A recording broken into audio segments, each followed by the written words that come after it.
माझ्याकडनं तुम्हा सर्वांना नागपंचमीच्या खूप खूप शुभेच्छा. ह्या नागपंचमीचं महत्त्व काय आहे ते मी तुम्हाला सांगते. आता 4 वाजले आणि आम्ही नागोबाचं विसर्जन करायला चाललो. नमस्कार, राजश्री ब्लॉगमध्ये मी तुम्हा सर्वांचं खूप खूप मनापासून स्वागत करते. आज रात्रीच्या 12:30च्या ट्रेनने म्हणजेच तुतारी एक्सप्रेसने मी गावाला चालली. कारणही तसंच आहे, कारण उद्या आहे नागपंचमी. तर माझ्या घरी नागपंचमीचा सण हा कसा साजरा केला जातो हे मी तुम्हाला दाखवणार आहे. आता माझी बॅग वगैरे सगळं पॅक झालेलं आहे आणि आता थोड्याच वेळात मी निघते. तर तुम्हीसुद्धा चला माझ्याबरोबर कोकणातली नागपंचमी साजरी करायला. रात्रीच्या तुतारी एक्सप्रेसने मी जेव्हा सकाळी इथे कणकवलीला पोचली त्यानंतर मला खूप घाई होती, कारण नैवेद्य वगैरे बनवायचा होता. तर नैवेद्य वगैरे बनवून मी आता तयार झालेली आहे नागपंचमीची पूजा करण्यासाठी. चला तर मग तुम्हाला पण मी घेऊन जाते माझ्या घरी, ज्या ठिकाणी ही पूजा करणार आहे आणि कशा पद्धतीत कोकणात ही पूजा केली जाते ते सुद्धा दाखवते. श्रावण महिन्याच्या पहिला महत्त्वाचा सण म्हणजे नागपंचमी. कालिया नागाचा पराभव करून यमुना नदीच्या पात्रातून जेव्हा भगवान श्रीकृष्ण सुरक्षित वर आले, तोच दिवस म्हणजे श्रावण शुक्ल पंचमी, नागपंचमी. मी आता माझ्या घराच्या जवळ पोचले. ऑलरेडी खूप उशीर झालाय, कारण 12च्या आत ही पूजा करायची असते. तर डायरेक्ट मी माझ्या घरात जाऊनच दाखवते की ही पूजा कशा पद्धतीत मी केलेली आहे ते. पूजेसाठी लागणारे हे सर्व साहित्य आहे, ज्यामध्ये हळद, कुंकू, फुले, अळूचं पान, जानवे, नारळ, नागोबा, लाह्या, दूध, साखर वगैरे सर्व साहित्य आहे. चला तर सुरुवात करते मी आता पूजेला. माझे मोठे सासरे मला ही पूजा कशी करायची ते सांगतायत, कारण मी ही पूजा माझ्या लग्नानंतर पहिल्यांदाच करते.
नागेश्वर महाराजा, गजानन महाराजांनी इथले देवा महाराजा ही वेडीवाकडी तुझी पूजा राजाश्रीने केली आहे.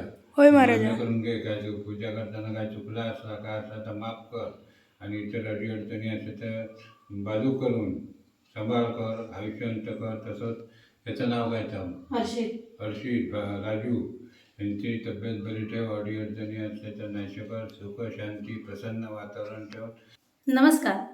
माझ्याकडनं तुम्हा सर्वांना नागपंचमीच्या खूप खूप शुभेच्छा. आज आहे वार मंगळवार, परंतु माझा हा व्हिडिओ बुधवारी अपलोड होणार आहे. कारण मी आठवड्यातनं 2 दिवस माझे व्लॉग्स अपलोड करत असते, बुधवार आणि शनिवार. सध्या श्रावण असल्यामुळे दर शनिवारी मी उपासाचे पदार्थ अपलोड करते. माझी पूजा वगैरे सगळी करून झालेली आहे. ह्या नागपंचमीचं महत्त्व काय आहे ते मी तुम्हाला सांगते. नागपंचमीची पूजा ही माहेरवाशिणींची पूजा असं ह्या पूजेला म्हटलं जातं. कारण ह्या दिवशी माहेरवाशिणी आपल्या घरी येतात. तसंच देवाला म्हणजे नागोबाला लाह्यांचा आणि दुधाचा नैवेद्य दाखवला जातो. दुपारच्या टायमाला त्याला खिरीचा नैवेद्य दाखवला जातं, म्हणजे वरण भात, एखादी भाजी, खीर. काही जण घरी हळदीच्या पानातल्या पातोळ्यासुद्धा करतात. नागपंचमीची पूजा ही भावासाठी केली जाते. आपल्या नागोबाला ज्या लेडीज असतात त्या भाऊ मानतात आणि त्याची पूजा करतात. तसंच दुपारी 12च्या आत याची पूजा केली जाते. ही पूजा विवाहित तसेच अविवाहित ज्या मुली आहेत त्यासुद्धा ही पूजा करू शकतात. ह्या पूजेच्या मागे एक गोष्ट आहे, ती मी गोष्ट तुम्हाला सांगते. एक दिवस शेतकरी आपला नांगर घेऊन शेती करण्यासाठी आपल्या शेतात जात होता. तिथेच एक वारूळसुद्धा होतं आणि त्या वारुळाच्या इथे वारूळ आणि नागाची पिल्लं अशी तिथे होती. परंतु नागिन आणि नाग हे दोघंजणं आपल्या कामासाठी आपल्या वारुळापासून दूर होते. ते जेव्हा वारुळाकडे आले तेव्हा त्यांनी बघितलं की वारूळ हे पूर्णतः नष्ट झालेलं होतं आणि ती जी नागाची जी पिल्लं होती ती सुद्धा मृत होती. त्यांना काही कळलंच नाही की काय झालं. परंतु थोड्या वेळाने त्यांना कळलं की एक शेतकरी इथून गेला आणि ज्याच्या नांगराचा कोपरा असतो तो लागून ते जे वारूळ होतं ते पूर्णतः डिस्ट्रॉय झालं. आता हे डिस्ट्रॉय झालेलं असल्यामुळे त्या नाग आणि नागिणीला खूप राग आला. म्हणून त्यांनी असा विचार केला की आपण त्या शेतकऱ्याच्या घरात जी लोक राहतात त्यांना सगळ्यांना आपण जाऊन दंश करायचं. म्हणून ते त्याच्या घरी गेले आणि तिथे त्याने सगळ्यांना दंश केलं. परंतु त्याला माहिती नव्हतं की त्याची जी एक मुलगी ही बाहेर गावी राहते. जेव्हा नागिण खूप किलोमीटरचं अंतर पार करून जेव्हा त्या मुलीच्या घरी गेली, त्या मुलीच्या घरी गेल्यानंतर तिने बघितलं की ती मुलगी नागोबाची पूजा करते. ते पाहिल्यानंतर त्या नागिणीला असं वाटलं की ही तर आपली पूजा करते, त्यामुळे तिने तिला तिथे दंश केला नाही आणि तिची ही सर्व पूजा बघून तिला अत्यंत आनंद झाला. ती जी शेतकऱ्याची मुलगी होती तिला घडलेला सगळा प्रकार सांगितला. नंतर त्या मुलीने त्या नागिणीला विचारलं, मान्य आहे की माझ्या वडिलांकडनं काही अपराध झाला असेल, परंतु त्यांना पूर्ववत तर ती कशी मला फॅमिली परत घेता येईल.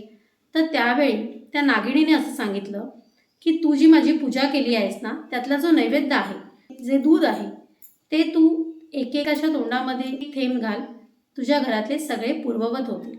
आणि त्यानंतर ती आपल्या घरी गेली आणि सर्वांना त्या दुधाचे जे थेंब होते ते तिने प्रत्येकाच्या तोंडात घातले. तिच्या घरातले सर्व पूर्ण बरे झाल्यानंतर तिने वडिलांना असा जो घडलेला प्रकार होता तो सर्व सांगितला आणि वडिलांनी सुद्धा तिला विचारलं की ही पूजा कशी करायची. त्या पूजेचा जो विधी आहे तिने आपल्या पूर्ण वडिलांना सांगितलं आणि त्यानंतर त्या शेतकऱ्याने सुद्धा पूजा करायला सुरुवात केली. दिवशी शेतकरी कोणतंही काम शेतात जाऊन करत नाही. म्हणजे नागोबा आणि शेतकरी ह्या दोघांचं मित्रत्वाचं नातं आहे. म्हणूनच माझं म्हणणं आहे तुम्हाला की तुम्हाला जर कधी एखादा सर्प दिसला तर त्याला कधी मारू नका. कारण ते सुद्धा त्यांच्यात सुद्धा जीव आहे आणि ते सुद्धा त्यांचं भक्ष्य शोधायला आजूबाजूला फिरत असतात. नागपंचमीची जी कहाणी आहे ती मी सांगितली आहे. परंतु ही नागपंचमीची कहाणी सांगताना जर माझ्याकडनं काही चूक झाली असेल तुमच्याकडनं माफी मागते.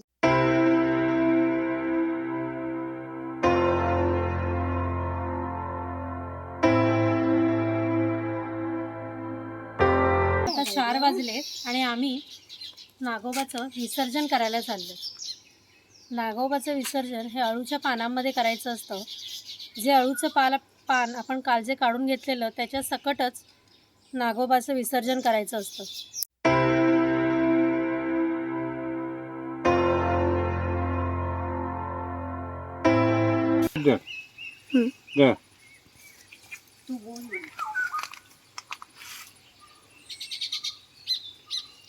चला. आम्ही आता आळवाच्या पानात नागोबाचं विसर्जन केलेलं आहे.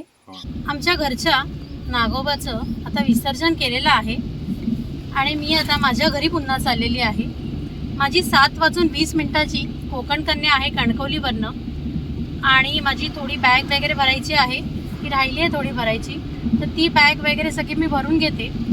तर आजचा हा नागपंचमीचा ब्लॉग तुम्हा सर्वांना कसा वाटला हे मला कमेंट करून नक्की कळवा आणि माझ्या चॅनलला लाईक शेअर सबस्क्राईब करायला विसरू नका. बाय.